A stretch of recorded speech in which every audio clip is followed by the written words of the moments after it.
कई नर सोए कई नर जागे जागतलारी पागड़ी ढोल्यारे पागे सूतरलारी पागड़ी चोर ले भागे हुंकारो बात मीठी लागे बात में हुंकारो फौज में नगाड़ो राम जी भला दिन देवे तो एक दिन री बात है।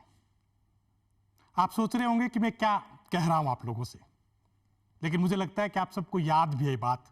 जब कभी कोई कथा शुरू होती है, लोक संस्कृति की हम लोग बात करते हैं, तो बात में हुंकारो और फौज में नगाड़ों की बात करते हैं। नगाड़ा जब बजता है तब फौजें कूच करती थी किसी जमाने में, और मंदिर के द्वार के कपाट जब खुलते हैं तो नगाड़ों से स्वागत होता है, अभिनंदन होता है भगवान का, और इस अभिनंदन को करने वाले नगाड़ा वादक होते हैं। नगाड़ों की पहचान को राजस्थान से सुदूर देशों तक पहुंचाने का काम किसी शख्स ने किया है तो नाथूलाल सोलंकी ने किया है। नाथूलाल सोलंकी ऐसे नगाड़ा वादक हैं जिन्होंने सुदूर देशों तक नगाड़े का नाद पहुंचाया है। पुष्कर से नाथूलाल सोलंकी आते हैं, और सबसे बड़ी बात नाथूलाल सोलंकी जी की यह है कि उन्होंने नगाड़े के नाद को, जो लोक संस्कृति से जुड़ा हुआ है, उसको शास्त्रीय स्वरूप भी दिया। लौकिक आख्यानों के साथ साथ, लोक नाट्यों के साथ साथ नगाड़े को विश्व भर की जो पहचान नाथूलाल सोलंकी ने दी है, उनसे राजस्थान भी गौरवान्वित हुआ है। संगीत नाटक अकादमी का अवार्ड हाल ही में आपको मिला है, और इससे भी बड़ा अवार्ड यह है कि देश विदेश में इनके नगाड़ा वादन को बहुत अधिक सराहा जाता है। तो आइए आज संवाद में रूबरू होते हैं नाथूलाल सोलंकी के नगाड़ा वादन से। नाथूलाल जी, आपका अभिनंदन है, आपका स्वागत है।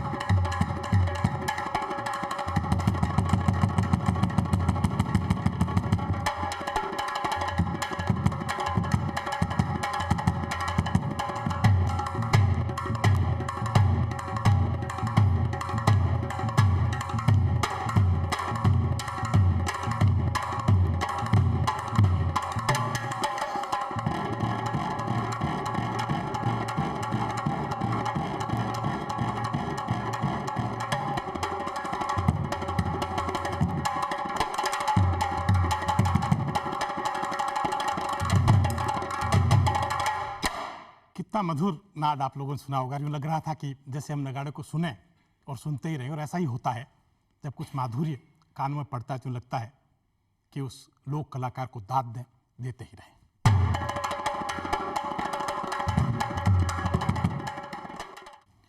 नाथूलाल सोलंकी जी बजाते ही नहीं हैं, सिखाते भी हैं।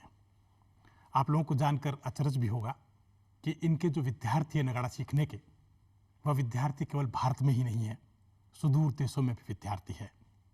पुष्कर ऐसा शहर है, ऐसा नगर है और ऐसा कस्बा है, यूं कहें, कि जहां पर पर्यटकों की हर समय रेलमपेल रहती है।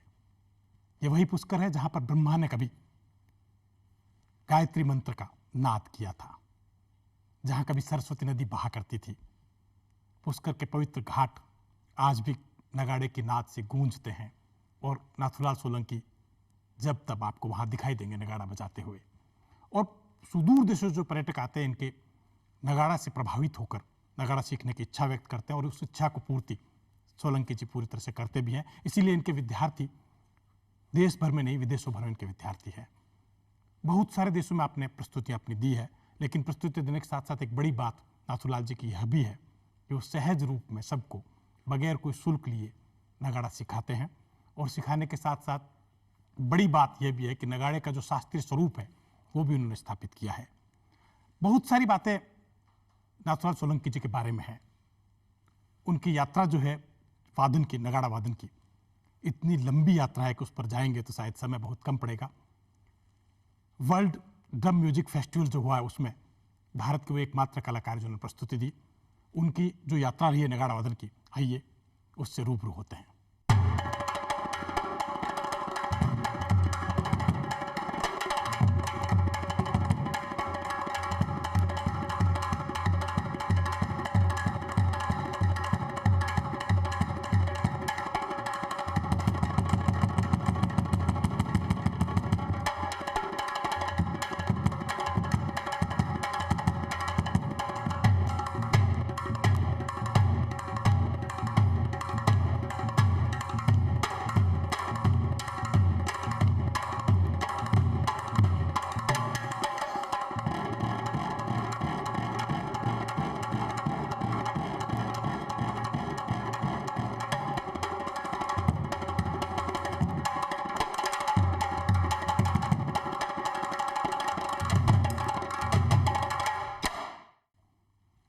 बातचीत का सिलसिला जारी रखते हैं और आइए हम बहुत सारी और बातें जानते हैं नाथूलाल सोलंकी जी खुद से, क्योंकि बहुत सारी बातें अगर वो खुद बताएंगे तो मुझे लगता है कि दर्शकों को ज़्यादा आनंद भी आएगा। नाथूलाल जी, आपका जुड़ाव जो है नगाड़ा से बहुत पहले से हो गया था, मेरे को लगता है बचपन से ही आपका जुड़ाव हो गया था।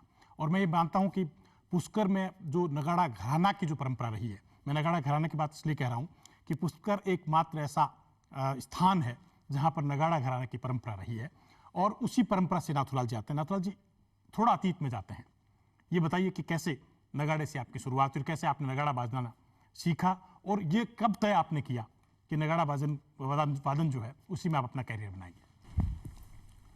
नमस्कार जी, खमा घड़ी। मैं नाथूलाल अपने आप में बड़ा भाग्यशाली हूँ कि मेरा जन्म पुष्कर के तीर्थ स्थान ब्रह्मा जी के मंदिर में हुआ और जो मैं वाद्य यंत्र बजा रहा हूँ ये धुनी मुझे बचपन से पैदा होते लग गई, क्योंकि ये मंदिरों का एक बड़ा स्थान है पुष्कर, जहाँ हर मंदिर में नगाड़ा बजाने का परंपरा रही है और हमारे बुजुर्ग और मेरे सभी दादा परदादा सभी मंदिर में नगाड़ा बजाने का काम करते थे। और वहाँ हम जब सब बचपन से धीरे धीरे जैसे बड़े होने लगे तो वहाँ पर एक प्रसाद की परंपरा चलती है। तो वो 3 टाइम में हर मंदिर में, किसी में 2 टाइम मिलता था, 2 समय, किसी में 3 समय।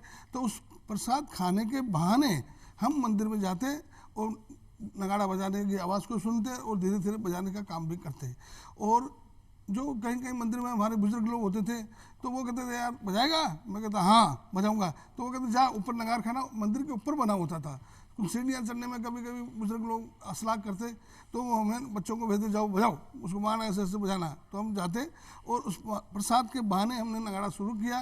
और एक कुचामनी खेल पुष्कर मेला एक अपने आप में बड़ा प्रसिद्ध मेला है, जहाँ पर पुराने समय में एक नाट्य शैली होती थी, उसका नाम था कुचामनी ख्याल। उसी में हमारे बड़े भाई साहब श्री स्वर्गीय रामाकृष्ण जी जो मेरे गुरु भी हैं, उन्होंने मुझे नगाड़े की परंपरा सिखाने का रास्ता दिखाया और वो मेरे गुरु हैं। और एक कुचामनी ख्याल में उन्होंने बजाना शुरू किया। तो उसी के ख्यालों में जब लोग पशु मेले में नगाड़ा का कार्य 4 बजे शुरू हो जाता था, मतलब लोगों को बताने के लिए कि आज कौन सा नाटक या कौन सा ख्याल होगा, उसके लिए 4 बजे से 3 घंटे के लिए जनता को ये अवगत कराना था कि आज ये ख्याल होगा। तो उसके लिए हमें बाहर बैठ के बजाना पड़ता था और 2-3 घंटे हम बजाते। एक बार मेरा ये जीवन यापन का जो शुरू हुआ नगाड़ा, एक बार मेरे बड़े भाई साहब बड़े बीमार पड़ गए थे और मैं 10वीं क्लास में था। तो मेरी माता जी ने कहा नहीं मेरा बेटा बीमार पड़ गया, तेरे को जाना पड़ेगा। और मेरे 10वीं की परीक्षाएँ चल रही थी। फिर भी मैं सबसे पहले एक रैन गाँव है वहाँ पर जाता और सुबह परीक्षा देता, दोपहर को किताबें ले जाता और रात को नगाड़ा बजाता। वो कहते ऐसे ऐसे ऐसे बजाओ, वैसे बजाता। और वहीं से मेरा शुरुआत नगाड़े का कुचामनी ख्याल में हुआ। और फिर धीरे धीरे सुबह आता, एग्ज़ाम देता, परीक्षा दे के फिर वापस शाम को जाता। इस तरह देखे देखे फिर धीरे धीरे मुझे एक छोटे मोटे बैंक में काम मिल गया कि भाई बैंक का जो लोन लेते हैं लोग, तो उनका पैसा जब वो लोग वापस नहीं दे पाते हैं तो उनके मकान की नीलामी वगैरह होती है। तो मुझे ये नगाड़ा जो वाद्य यंत्र है एक संदेश भेजने का काम भी करता है। फिर वो शाम को एक जब उनकी आखिरी 3 नंबर की बोली लगती जहाँ तक वो बजाता और वो मुझे पारितोषिक कुछ देते। और धीरे धीरे मैं छोटी मोटी रामलीला ख्याल पार्टी में जाने लग गया। यहाँ से मेरी शुरुआत हो गई। उसके बाद धीरे धीरे मैं अपने आप में एक जगह पहुँचा जहाँ किसी ने कहा आज पुलिस की भर्ती हो रही है। तो किसी ने कहा आ जाओ हम भर्ती कर लेंगे आपको। तो मैं उस पुलिस की भर्ती में लग गया और 9-10 साल तक मैंने पुलिस जीआरपी में राजस्थान की सेवा करी, वो भी बैंड में।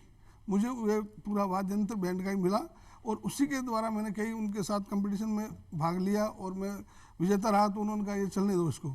लेकिन फिर भी मेरा दिल इसी कुचामनी ख्याल में लगा रहा नगाड़े के साथ। मैं उसको भी छोड़ दिया और वापस इस कुचामनी ख्याल के नगाड़े में आ गया और उसी की परंपरा को अभी तक जीवित रखा हूँ। ये बड़ी बात नाथूलाल सोलंकी जी ने कही। आप लोगों ने जाना होगा इस बात को कि कैसे नगाड़े से उनकी शुरुआत हुई, कैसे मंदिरों से जो है पहुँचते पहुँचते एक प्रकार से जो दुदुभी जब पीटते हैं किसी को, मुनादी करानी होती है कोई बात की, तब भी नगाड़े का उपयोग किया जाता है। और हम सभी जानते हैं कि प्राचीन काल में नगाड़े का उपयोग खास तौर से फौजों के कूच करने के लिए भी होता था और साथ साथ जब कभी राजा को कोई संदेश सुदूर स्थान तक पहुंचाना होता था तो नगाड़ा बजाया जाता था पहले और उसके बाद संदेश का जो है प्रसार हुआ करता था। तो ये जो प्रसार की परंपरा है उससे कैसे नाथूलाल जुड़े आपने जाना। लेकिन एक बड़ी बात लोक नाट्यों की जो आपने कही कि लोक नाट्यों में ही मेरा मन लगता रहा, क्योंकि वहाँ मुझे लगता है कि नगाड़े का अपने आप में एक शास्त्रीय स्वरूप लोक नाट्य में होता है। मैं एक बात और जानना चाहता हूँ नाथूलाल जी आपसे, और दर्शकों को भी बताना चाहेंगे हम लोग कि कुचामणी ख्याल ही नहीं बल्कि जितनी भी रम्मतें होती है लोक नाट्यों में जो है, बीकानेर में हम लोगों के यहाँ रम्मतें खूब सारी होती है, और रम्मतों में भी हमने देखा है कि शुरुआत जब होती है रम्मत की या किसी भी लोक नाट्य की, उसमें पहले नगाड़ा वादन किया जाता है, या फिर धार्मिक अनुष्ठान कोई नौटंकी या इस तरह का कुछ होता है तब भी नगाड़े से शुरुआत की जाती है। नाथूलाल जी, आप ये थोड़ा सा बताएं कि ये जो लोक नाट्यों में आप नगाड़ा बजाते थे शुरुआत में जो है व्यवस्थित रूप में जब आप कहें, और लोक नाट्यों से कैसे एक स्वतंत्र वादक के रूप में कैसे स्वतंत्र पहचान जो है नगाड़े को मिली कि एक स्वतंत्र प्रस्तुति मंच पर केवल और केवल नगाड़े की हो, क्योंकि आपने उसकी एक पहचान भी दिलाई है। देखिए, पहले हम मंदिर में बजाते थे, तो मंदिर में जब इलेक्ट्रॉनिक नगाड़े लग गए जी, तो हमें दूसरी जगह कहीं हमारे रोजी रोटी का मुसीबत आ गया। तो पुष्कर में एक डबल टू महाराज राधा श्याम जी थे, उन्होंने कहा मेरे घाट पे बजा, मैं तुझे 2 रुपये रोज दूंगा। वो अभी तक 40 साल से मैं वहीं बजा रहा हूँ। कब की बात है? ये करीबन 91 के आसपास। 2 रुपए में आपने शुरुआत की? अभी तक वो 2 रुपये मुझे दे रहे हैं और मैं वहीं बजा रहा हूँ। क्या बात है, अभी तक भी 2 रुपए का है? अभी 2 रुपये। वो कहते बढ़ाऊं, मैंने कहा नहीं, इसकी मेरे लिए और सुकून के रूप में आपने मुझे लगता है मान लिया इस बात मान लिया। और मैं, मेरा लड़का, मेरा पोता, कोई ना कोई रोज डेली जाके पुष्कर की आरती के समय हम रोज बजाते हैं, और उसी की इलेक्ट्रॉनिक के नगाड़े नगले की वजह से हमारी ये पहचान बनी आज। नहीं तो हम मंदिर में बजाते रहते। हमारे लिए एक लिए अच्छा है, लेकिन हमारी जो मंदिरों से रोजी रोटी थी वो चली गई, और हम यहाँ आके पुष्कर लेक के किनारे पे आके बजाते हैं। वहीं से हमारी जिंदगी का सफर शुरू किया। पुष्कर में एक बात खास और भी है कि पुष्कर जो है एकमात्र ऐसा देश का जो स्थान है जहाँ पर ब्रह्मा का एकमात्र मंदिर है पुष्कर में जो है, और पुष्कर से बहुत सारी और भी धार्मिक पौराणिक कथाएं जो जुड़ी हुई है। पुष्कर का एक खास घाट है जहाँ पर आपकी पहचान बनी, उस घाट पे आप आज भी शायद नगाड़ा बजाते हैं। कौन सा घाट है? गणगौर घाट जी। एक गणगौर घाट है, वहाँ के पुजारी जी स्वर्ग हो गए, लेकिन उनके 2 पुत्र हैं। वो अभी भी हमें जगह बैठने कोई किराया वगैरह कुछ भी हमसे शुल्क नहीं लेते हैं। इसी कारण हम दूसरे से सिखाने का शुल्क नहीं लेते हैं। वहाँ जगह पे कोई भी आई है, हम बिना शुल्क के उनको सबको नगाड़ा सिखाते हैं। तो जो गणगौर घाट में आप नगाड़ा जो बजाते हैं, थोड़ा सा उसका हमारे को भी आस्वाद करा दें, दर्शक भी सुनना चाहेंगे कि श्रोता भी सुनना चाहेंगे गणगौर घाट में किस तरह से आप नगाड़ा करते हैं कि सुदूर दूर से लोग उसको सुनने के लिए उत्सुक होते हैं।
बाजे छे नौबत बाजा म्हारा डिगीपुरी राजा।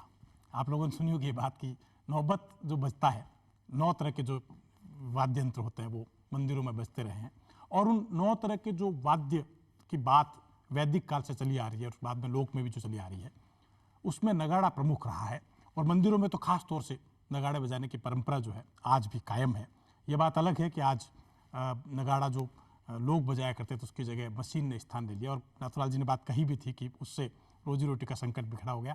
लेकिन एक अवसर भी इस रूप में इनको मिला कि कैसे नगाड़े के रूप में अपनी स्वतंत्र पहचान बनाई जाए, और नाथूलाल सोलंकी ने अपनी पहचान बनाई भी है। नाथूलाल जी, लोक नाट्यों की बात कर रहे थे हम कि कुचामणी ख्याल में जो है खास तौर से नगाड़ा बजाया जाता है, नौटंकी जो होती है उसमें बजाया जाता है, रमतों में बजाया जाता है, हेड़ा मेरी की रमत हमारे खास तौर से होती है उसमें भी जो नगाड़ा बजाया जाता है। कुछ ऐसे प्रसंग आपके समक्ष होंगे कि जब नौटंकी चल रही है या कुचामणी ख्याल चल रहा है या कोई और लोक नाट्य चल रहा है, उसमें लोग नाटक देखने के बजाय उनको लगता है कि नहीं नगाड़े की ध्वनि बजती रहे और उसको आप सुनाते रहें लोगों को। जो लोक नाट्य में एक नगाड़ा ऐसी चीज़ है जो एक एनर्जी मतलब उत्साहित और जोश पैदा करता है। जी। और लोग अधिकतर ये जो हम लोग नाट्य करते थे वो पशु मेले में होता था, वहाँ स्त्रियाँ नहीं होती, केवल पुरुष लोग होते थे। जी। तो वो जानवर जो लोग अपने बेचने के लिए आते थे ना, उनको समय पास करने के लिए ये नोटिंगी और इस तरह का कोई ड्रामा बन के उनको हंसी मजाक रात्रि का पूरा विश्राम स्थल बनाने के लिए ये लोटे नाट्य होता था। तो अब आप कुचामनी ख्याल का सुनिए। एक कुचामनी ख्याल का बिल्कुल आप सुनिए।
वाह सा वाह नाथूराम सोलंकी जी, आप जब बजाते हैं तो यूँ लगता है कि थमे नहीं आपके स्वर जो है नगाड़े के जो है।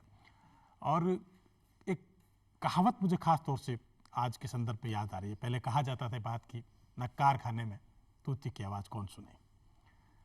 बड़ी महत्वपूर्ण बात है कि तब ये कहा जाता था नक्कार खाने में तूती की आवाज़ कौन सुने, लेकिन मुझे अब लगता है कि तूती खाने में नक्कारे की आवाज़ कौन सुने, क्योंकि नक्का खाना जो है नगाड़े का जो रखने का जो स्थान होता है धीरे धीरे लोप होता जा रहा है।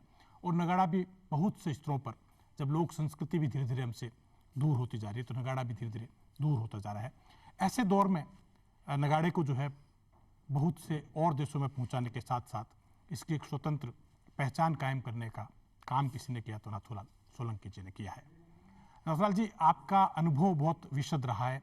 आपने बहुत सारे विद्यार्थी भी तैयार किए हैं विदेशों में भी, जो खास तौर से कुछ ऐसे अनुभव आपके होंगे जब कोई पुष्कर में आप गणगौर घाट में बजा रहे हैं और बजाते बजाते कोई ऐसा पर्यटक आपके पास आया, उसने कहा कि नहीं मुझे सीखना है नगाड़ा, और उसका नाद उसको इतना भाया कि वो अपने देश में भी जो है इस परंपरा को ले गया हो। ऐसा कोई अनुभव आप बताएं जी। ऐसा सबसे पहला अनुभव हुआ था अमेरिका से एक व्यक्ति ड्रम बजाने वाला व्यक्ति आया। वो अपने रूम में सो रहा था, उसको आवाज़ आई, वो धीरे धीरे पैदल चलता तो रूम में सुना उसने। तो वो चलता चलता पैदल मेरे पास आया।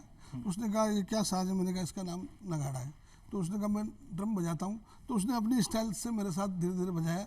और उसी व्यक्ति ने आज से कम 30-35 साल पहले उसने सीख कर मेरा एक छोटा सा एक रिकॉर्डिंग करना चाहा। तो उसने कहा मेरे रूम में आप आ जाइए। तो मैं नगाड़ा लेके उसके रूम में गया, कमरे में, और मेरा एक छोटा लड़का, बड़ा लड़का जिसका नाम नरेंद्र है, वो मेरे साथ साथ गया।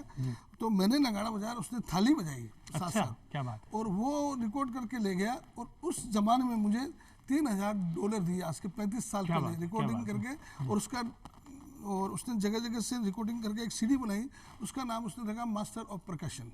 Master of Prakashan. और उसने ये सीडी नारदा कंपनी अमेरिका में ही बनाई। और उससे मैंने एग्रीमेंट कहा। तो मैंने कहा ये पैसा, उस टाइम $3000 बहुत होते थे। यहाँ जयपुर में एक थॉमस बैंक था, थॉमस को, MI रोड पे। तो उन्होंने कहा ये पैसा ऐसे बैंक में ऐसे ऐसे नहीं आएगा, आपको एक बैंक होता है वहाँ जाना पड़ेगा।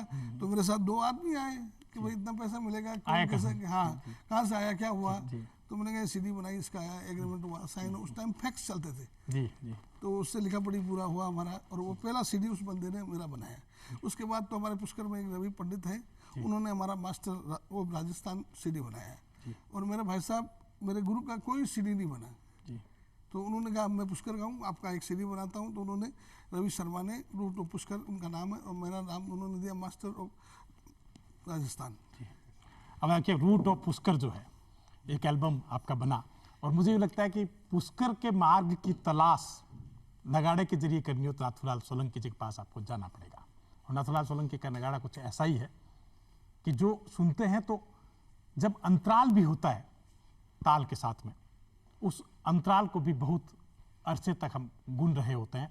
और यही उनके नगाड़े की खास बात भी है कि उनका नगाड़ा केवल थाप भर नहीं है, बल्कि बहुत सारी और चीज़ें भी उसमें सम्मिलित होती है। कई लोग ये मानते हैं कि केवल डुगडुगी पीट ना होता है कि ऐसे पीट दिया नगाड़ा बज गया। क्या नगाड़ा डुगडुगी पीट नहीं है, या जो आप जिस तरह से बजा रहे हैं उससे एक आदमी जो अमेरिका का जो है अपने कमरे में सो रहा होता है और उस नाद को सुन के आपके पास पहुंच जाता है। तो ये जो तकनीक आपने कैसे विकसित की, और इस तकनीक के बारे में थोड़ा सा बताइए दर्शकों को। लोग इसको 2 तरह से बोलते हैं, नक्कारा एंड नगाड़ा। जी। जो नक्कारा बोलते हैं वो लोग ज़्यादातर छोटी वाली नगाड़ी पे ही पूरा काम करते हैं। और हम जो नगाड़ा बोलते हैं, हम बाया जो बड़े वाला होता है उसको ज़्यादा काम में लेते हैं। पर नगाड़ा असल में पुराना शब्द है। नगाड़े का ही जो शब्द है वो बाद में नगाड़ा हो गया। जी। नहीं, उसमें थोड़ा सा चेंज यही है, परिवर्तन वो थोड़ा, हम जो पुष्कर घराने वाले जो भी लोग हम बजाते हैं पुष्कर के, वो बेस ज़्यादा इस बड़े वाले नगाड़े को ज़्यादा काम में लेते हैं। अधिकतर जो नगाड़ा बजाते हैं वो सब पूरा नगाड़ी पे करते हैं। केवल जब सम आता है तो नहीं, बट जब आप ये जो वो देते हैं इसमें ताल जब देते हैं तो कई बार छोड़ देते हैं, झंकृती सी होती है, मतलब ऐसा झंकार सा होती है जो है, और वो ऐसा लगता है कि दूर तक गूंज रही है। जी। उसके बारे में थोड़ा सा आप बजा के भी बताएं थोड़ा सा।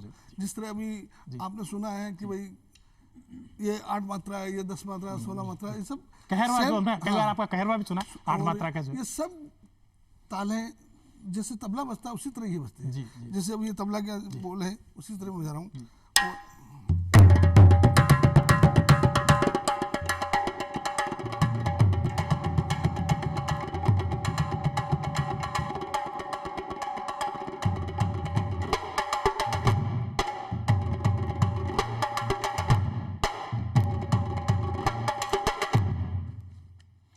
बहुत अच्छी बात आपने बताई नाथूलाल जी की, जिस तरह से ताल तबले में जो होती है, जिस तरह से ताल होती है, ठीक उसी प्रकार से उसी तरह से मात्राएं भी होती है। और कहरवा का तो हमने कई बार आपका सुना भी है। आप क्या मानते हैं किस तरह का भविष्य है कि जो नई पीढ़ी के जो लोग आ रहे हैं, किस तरह से उनको दक्ष किया जाए? और आपकी खुद की क्या मंशा है कि नगाड़ा जो है, ये परंपरा आपकी जो पुष्कर घराने की जो परंपरा रही है, क्योंकि लोक का भी मैं हमेशा बात करता हूँ, लोक के घराने भी जो है लोक कलाकारों से है, तो ये पुष्कर घराने का जो वादन का जो परंपरा है लोक नाट्यों में जो रही है, उसके बाद में आपने दूसरे देशों में इसको पहुंचाया, कैसे उसको और ज़्यादा विकसित किया जा सकता है? इसके लिए क्या कुछ जतन किए जाए? मैं सभी से जो दर्शक है सभी से नमस्कार करके यही कहना चाहूँगा कि जल्दी से जल्दी राजस्थान में एक नगाड़े का स्कूल खोला जाए, ताकि आने वाली पीढ़ियाँ भी इस वाद्य यंत्र को सीखने में सक्षम हो। और ये हमारे से ज़्यादा मेरे अंग्रेज़ लोग आते हैं शिष्य, उन्होंने अपना स्कूल अपने घरों में विदेशों में खोल लिया, लेकिन मैं अपने यहाँ हिंदुस्तान राजस्थान को होकर भी अपनी स्कूल नहीं खोल पाया। ये मेरी कमजोरी नहीं, मैं इसमें सक्षम नहीं होने के कारण नहीं खोल पा रहा हूँ। और मैंने देश विदेश की यात्राएं की है, लेकिन जो लोग कहते हैं ये बाहर विदेश गया, लेकिन पैसा क्या मिलता है? ये सब कहने की बात है। इतनी बार विदेश मेरे से ज़्यादा मेरे भाई लंगे मंगने यार कालबेलिया वो भी बहुत बार गए हैं, लेकिन परिस्थिति हमारी वो की वही रहती है। आज मैंने मेरा पूरा परिवार, मैं, मेरा लड़का, पोता, तीनों इसमें अपना जीवन यापन करते हैं, इसी को समर्पण कर दिया। नगाड़े को हमारा पूरा जीवन इनको समर्पण कर दिया। हमारी हार्दिक इच्छा यही है कि इसका जल्दी से जल्दी एक स्कूल खोला जाए। जो भी दर्शक है, सरकार है, अच्छी बात नथुलाल जी है कि आपके जरिए जो है नगाड़ा जो है उस परंपरा को पंख लगे हैं, और बल्कि यूं भी कह सकता हूं कि ऐसे स्थानों पर जहां पर नगाड़ा बजाने की परंपरा नहीं थी सोलो रूप में, वहां पर भी नाथूलाल जी ने नगाड़े पहुंचा। मुझे इसलिए बात याद आ रही है कि मैं चूंकि साहित्य अकादमी के एडवाइजरी बोर्ड में भी रहा हूं, तो मैंने देखा है कि शिमला में जब साहित्य अकादमी का उत्सव हुआ था तो खास तौर से आपको याद किया गया था, और देश भर के जो साहित्यकार, विदेशों के जो साहित्यकार इकट्ठे हुए थे, खास तौर से उन्होंने पसंद किया था। उसके अनुभव के बारे में थोड़ा सा बताएं कि जब इस तरह से कोई आयोजन होते हैं, अंजस जैसे अभी जो हुआ था जोधपुर में आपका जो है, उसमें भी आपका नगाड़ा वादन रहा था, तो ये जो नगाड़ा वादन आप सोलो रूप में करते रहे इस तरह के जो आयोजनों में है, और उसमें नई पीढ़ी का क्या उत्साह रहता है नगाड़े के प्रति लेकर, और इस नगाड़े को एकल वाद्य के रूप में जो है किस तरह से और क्या प्रयोग करके ज़्यादा प्रचारित किया सकता है, इसके बारे में थोड़ा सा मैं जानना चाहूँगा। हम जब नगाड़ा का सबसे पहले जो शुरुआत हुई थी, तो हम यहाँ एक जयपुर विरासत फाउंडेशन चलता था, बिल्कुल, वहाँ उन लोगों ने हमें गांव-गांव से चुन के कलाकारों को इकट्ठा किया। एक जॉन सिंह थे, एक विनोद जोशी थे। विनोद जोशी, बिल्कुल। हाँ, तो उन लोगों ने हमें एकत्रित करके लोगों के साथ भजवाने का एक प्रयत्न किया, और उन्होंने जब विरासत, जयपुर विरासत शुरू हुआ तो धीरे धीरे देश विदेश के कलाकार भी वहाँ आते थे, तो इन कलाकारों के साथ वो बैठते, उठते, बजाते, और एक ये नया हमें बाहर विदेश जाने का वहाँ से शुरुआत मिला। और मैं सबसे पहले विदेश यात्रा विरासत के थ्रू मैक्सिको गया, पहली मेरी एक पवन दास बाउल के साथ। मुझे एक बंगाली ने पसंद किया और वो मुझे सबसे पहले मैक्सिको लेके गया, ये मेरी पहला यात्रा थी। उसके बाद धीरे धीरे ये विरासत जयपुर लिटरेचर फेस्टिवल में मिल गया, तो उसकी ओपनिंग से लेके अभी तक इन्होंने आज तक जो भी लिटरेचर फेस्टिवल कहीं भी होता है तो उसकी शुरुआत आगाज नगाड़े के द्वारा मैं ही करता हूँ, और उसका समापन भी मैं ही करता हूँ। आज इतने सालों से लिटरेचर फेस्टिवल जयपुर हो रहा है, जब से शुरू से आज तक अभी उसकी शुरुआत और अंतिम चरण मैं ही बजाता हूँ, और उसी के द्वारा आज विनोद जोशी जो जाजम में बैठे हैं, उन्हीं के द्वारा भी अभी कई जगह हमें मोमासर वहाँ भी मिला, और अभी आपने अंजस में, जोधपुर में देखा, शिमला में देखा, और कई जगह लोगों ने एक को देख के कई मेलों में, त्योहारों में मुझे शुरुआत करने का अवसर प्राप्त हुआ, क्योंकि एक वाद्य यंत्र बहुत ही शुभ कार्य माना जाता है। जी, ये ठीक वैसे ही जैसे बिस्मिल्लाह खां साहब जब शहनाई बजाते थे तो एक शुरुआत होती थी मांगलिक अनुष्ठान की, और मैं सोचता हूँ कि राजस्थान में भी कुछ इसी तरह से है कि जब कभी कोई मांगलिक अनुष्ठान होता है, जब कभी विवाह का उत्सव होता है, और जब कभी उत्सव धर्मिता से जुड़ा कोई पर्व हम लोग मना रहे होते हैं, तो नगाड़े से उसकी शुरुआत होती है। और अब जो साहित्योत्सव और दूसरे जो आयोजन हो रहे हैं उनमें भी नगाड़े को इसी रूप में लिया जाता है। एक बात आप लोगों से और ख़ास तौर से मैं साझा करना चाहूँगा कि नगाड़ा बहुत पुराना लोकवाद्य है, और इस तरह का लोकवाद्य कि जिसके बारे में थोड़ा सा याद दिलाऊँ तो आप लोगों को याद भी आएगा कि तीसरी कसम फिल्म जो है, शैलेंद्र की जो फिल्म तीसरी कसम रही है, उसमें एक स्थान पर नौटंकी का मंचन होता है तीसरी कसम में जो है, और उसमें शिव शंभू गजल गायक है और मुबारक बेगम जो है वो गायन करती है, और उसमें नगाड़ा पूरी तरह से बजता है, और नगाड़े को पूरी तरह से अपने ओज के साथ वहाँ देख सकते हैं। इसी तरह से राजस्थान के तमाम जो लोक नाट्य होते हैं उसमें नगाड़ों का अपना एक महत्व रहा है। मैं आपसे ये पूछना चाहूँगा कि लोक नाट्य में जैसे कुचामणी ख्याल है, क्या आज भी वही स्वरूप है लोक नाट्यों में नगाड़े का, या कुछ परिवर्तित हुआ है? आजकल ये लोकनाट्य धीरे धीरे ये शैलियाँ बहुत कम हो गई हैं, पशु मेले भी बहुत कम हो गए हैं, घरों में लोगों के जब टेलीविज़न लगे, ये लगे, तो लोगों का आना जाना भी बहुत समय कम हो गया है, और अब ये सब जो भी आ रहा है सब एजुकेशन, शिक्षा का ज़माना आ गया। पुराने समय में इतने शिक्षा का अभाव था, मैं जैसा भी अनपढ़ हूँ, इतना पढ़ा लिखा नहीं हूँ, फिर भी छोटी मोटी अंग्रेजी। आप बहुत ज़्यादा पढ़े लिखे, क्योंकि तालीम केवल अक्षर ज्ञान की नहीं होती है, तालीम जो आपने हासिल की है जिस तरह की नगाड़े में, मुझे लगता है उसकी ज़रूरत भी आज जो है। जी, आप बता रहे थे कि परंपरा जो धीरे धीरे कम होती जा रही है। जी, जिस तरह पुष्कर एक पर्यटक स्थल है, वहाँ विदेशियों का आना जाना रहा, तो उनके साथ बोल बोल के मसाला डोसा वाली इंग्लिश हम शुरू कर दी, जिससे अभी हमारी रोजी रोटी बाहर जाते हैं तो चल जाती है। जी, ये जो आप बता रहे थे कि इस तरह से जो अलग अलग स्थानों पे आप लोग करते हैं, तो इस तरह की कोई प्रस्तुति एक थोड़ी अलग ढंग की हम लोगों को भी सुनने को मिल जाए आपकी तरफ से? जिस तरह विदेश में हम बजाते हैं, जी। तो केरवा के अंदर ही हम उसको अलग अलग भागों में बांटते केरवा हैं। के अलग अलग पार्ट। हाँ, तो मैं केरवा शुरू करके उनमें थोड़ा थोड़ा बिल्कुल मिक्स करूँगा।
एक पूरा परिदृश्य जो है इस नगाड़े को सुन के बनता है।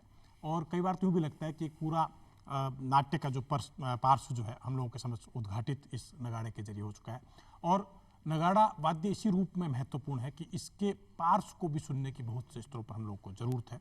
जब ये बज रहा होता है तो कभी मध्यम, कभी तीव्र और कभी बिल्कुल मंथर जो होता जो है हम में हमेशा के लिए बच जाता है। नाथूलाल जी ने बहुत अधिक प्रयास करके इसकी एकल प्रस्तुतियाँ की है।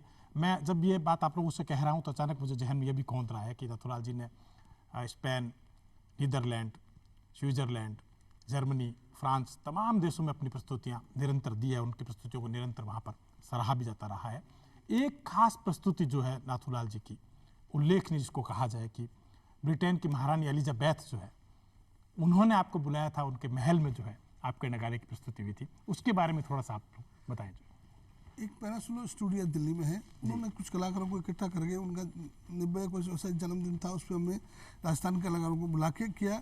और अपने राजवर्धन सिंह जी कुछ, हाँ, उन्होंने उस केक को, इतना बड़ा केक था कि उसको तलवार के द्वारा काटा गया था। अच्छा, हमारे एलिजाबेथ के महल, हाँ, यहाँ जब हमारे उनका जन्मदिन मनाया गया तो वहाँ का बैंड आया था यूके का, हम लोगों को भी साथ में बजाने का मौका मिला। और ये हमारा कैसा आपका अनुभव रहा वो जो? नहीं, बढ़िया, सब कुछ अच्छे लोग थे वहाँ, सब ज़्यादातर गोरे थे, हम तो काले कम थे। हाँ, विदेशी थे। वहाँ जो बजाया था थोड़ा सा सुनाया था।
तो ये जो छंदबद्ध लोकगीत है उसमें स्वर बहुत ऊंचे हैं, और मुझे लगता है कि इस ऊंचे स्वरों में और कोई ऐसा ताल वाद्य नहीं है जो संगत कर सके।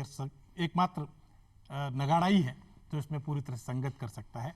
तो इस तरह का जो लोक नाट्यों की प्रस्तुतियाँ रही है उसमें तो निश्चित रूप से नाथूलाल सोलंकी जी का नगाड़ा जो हम लोग सुनते रहे हैं, उसको गुनते रहे हैं। मैं नाथूलाल जी एक अलग तरह की बात आपसे पूछना चाहूँगा कि मैं जब सुन रहा था अभी आपको कि ये जो लोकगीत बड़ा पणिहारी वाला जो लोकगीत जो है, तो इस तरह से जो राजस्थान के जो लोकगीत हैं उनमें कुछ इस तरह की परंपरा के, कुछ इस तरह के आस्वाद के लोकगीत होंगे जिसमें केवल और केवल नगाड़ा ही जो है अच्छी तरह से संगत कर सकता है। इस तरह के कुछ लोकगीतों और उसकी प्रस्तुति नगाड़े के साथ थोड़ी सी हम लोग सुनेंगे तो मुझे लगता है और हम गुनेंगे उसको जो है।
और कोई आप ऐसा बजाना चाहें जिसमें लगे कि जो है आप ये मानते हो कि नगाड़ा जो है एक खास तरह का ताल वाद्य है, क्योंकि बहुत से स्तरों पर हम लोग देखते हैं कि नगाड़ा की एक स्वतंत्र पहचान जिस तरह से बननी चाहिए थी वो बनी नहीं है। मैं कई बार भी मानता हूँ कि जैसे सारंगी को कोठों से उठाकर जो है रामनारायण जी ने जो है एक अलग पहचान रामनारायण जी दी थी, और मुझे ठीक वैसे भी लगता है कई बार कि ठीक वैसा ही काम जो है नाथूलाल सोलंकी जी ने भी किया है कि उन्होंने निरंतर इस तरह के प्रस्तुतियाँ, निरंतर इस तरह के वाद्य के प्रयोग जो है अपने नगाड़े वादन में किए हैं कि वो सुदूर देशों तक पहुंचा है।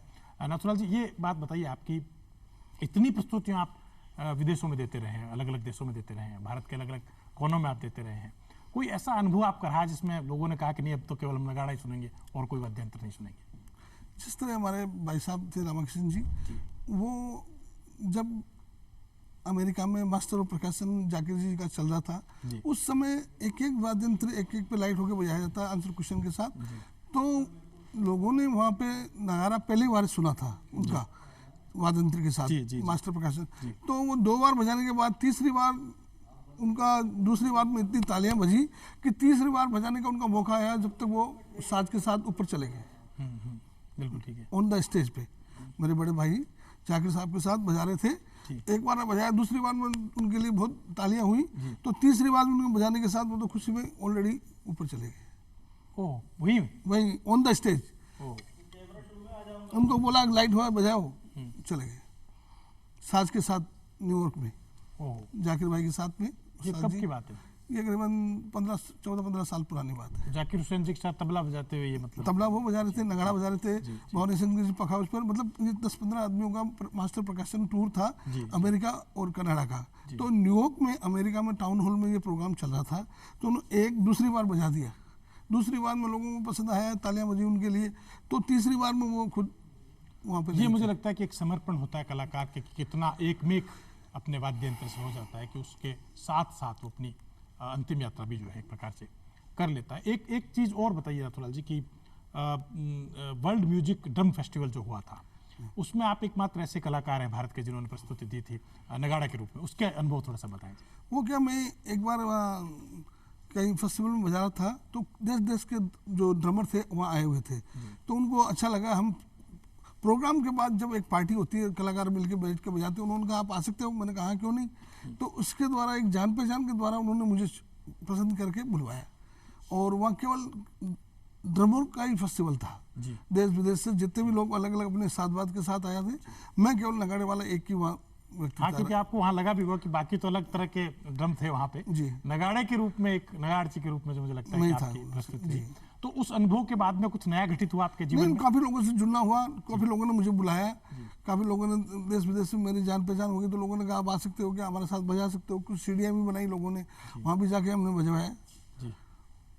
तो ये एक बात खास तौर से मैं आप लोगों को बताऊं कि वर्ल्ड म्यूजिक ड्रम फेस्टिवल ही नहीं बल्कि तमाम जो इस तरह के संगीत के उत्सव होते रहे हैं विदेशों में भी, देश में भी जो है, उनमें निरंतर नाथूलाल जी अपने नगाड़ा वादन के जरिए एक नाद करते रहे हैं। और नाथूलाल सोलंकी जी के नगाड़ा की यह विशेषता भी है कि उनका नगाड़ा जब बजता है तो केवल एक ताल नहीं बल्कि बहुत सारी और तालें जो है उसमें समाहित होती है। बल्कि मैं कई बार यह भी महसूस करता हूँ कि जब वो बजा रहे होते हैं तो अंतराल का जो मौन है वह भी हमारे अंदर कहीं न कहीं ध्वनित हो रहा होता है। और यही नाथूलाल सोलंकी के नगाड़ा वादन की विशेषता है कि उन्होंने पारंपरिक विरासत में जो नगाड़े की परंपरा उन्हें मिली थी उस परंपरा में निरंतर बढ़त की है, और कुछ बढ़त इस तरह से की है कि उनका नगाड़ा प्रयोग धर्मिता के साथ सुदूर देशों तक पहुंचा और राजस्थान का गौरव उन्होंने निरंतर नगाड़ा वादन के साथ पहुंचाया। बहुत सारे सम्मान, बहुत सारे नवाजे गए हैं उन्हें सम्मान के साथ में, और सम्मान के साथ साथ सबसे बड़ा सम्मान उन्हें यह भी मिलता रहा कि आज भी गणगौर घाट में आप कभी जाएंगे पुष्कर में तो उनका नगाड़ा सुनाई देगा। उनके नाद के साथ आइए हम संवाद के एक महत्वपूर्ण आगाज को विराम देते हैं। आप लोग इसी तरह से इस संवाद से जुड़े रहें। बहुत बहुत आभार।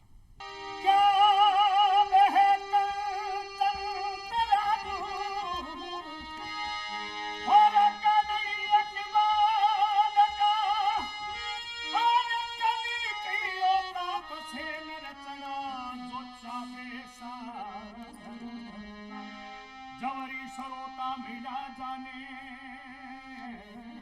के कभी की कारता